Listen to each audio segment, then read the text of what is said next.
Пашата не се страхува от нищо. Той е пазач и посреща хората пред ловната хижа в дивичовъдния участък Болярци. Проверява чантите и дори джобовете им за нещо вкусно и от любопитство. Пашата е малък срандак, който се мисли за куче и е талисманът на Болярци. По време на активният сезон на бране на гъби, едни гъбари са го намерили. Точно това съвпада и когато се раждат малките сърни. Принципно малкото сърне остава само, когато майката обикаля и търси храна, и те са помислили, че е изоставено, което не е така. Те са го взели след като е намерено и осъзнали, че не могат да го гледат и няма как да се грижат за диво животно в домашни условия, каквито могат да му предоставят. Затова свързаха с нас и ни го предоставиха. Така, от незнание, хората са отнели малкото от майка му и когато пристигнало при горските, то било толкова слабо, че се наложило да се грижат за него като за бебе. Беше много малко, защото нямаше грижите на майката. И тук го гледахме доста време, като му даваме всеки ден храна, специална храна, гранулиран фураж, минерални соли, и свикна тук покрай ловния дом. И сега вече на пролет, когато укрепне достатъчно и вече само може да се намери храна и може да оцелее в природата, ще го пуснем на свобода при своите себеподобни. Дали ще може да се адаптира на свобода, защото сега виждаме, че е много привързан към хората? То е, да, привързано, защото още е малко. Той дори няма една година.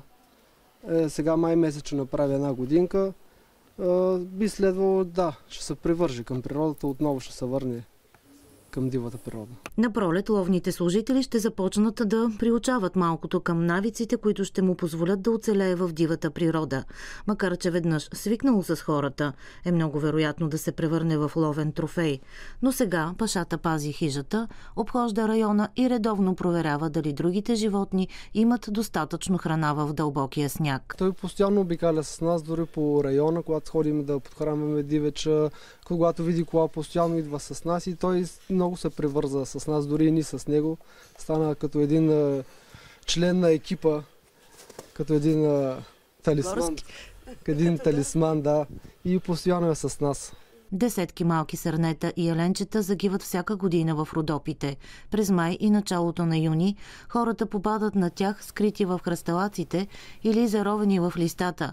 Мислейки ги за изоставени от майките си, те ги взимат със себе си и така на практика ги обричат на гибел. През годините сме имали доста случаи, в които ни предават малки сърнета. Да кажем, че оцелеемостта е почти нулева. Значи много рядко, както е в този случай, животното оцелява. Молбата ми е към всички хора, които през месеците май и юни излизат в гората за гъби, за билки.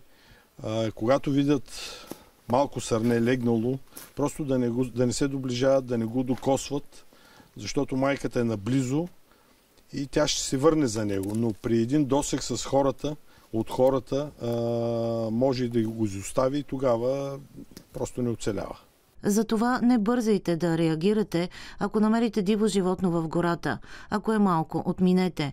Майка му най-вероятно е наоколо. И дори само едно докосване може да е причина тя да го изостави заради миризмата на човек. А ако се натъкнете на ранено диво животно, сигнализирайте на телефон 112, за да се отзоват специалисти. Колкото до Пашата, дано да има късмет и да оцелее обратно в дивата природа.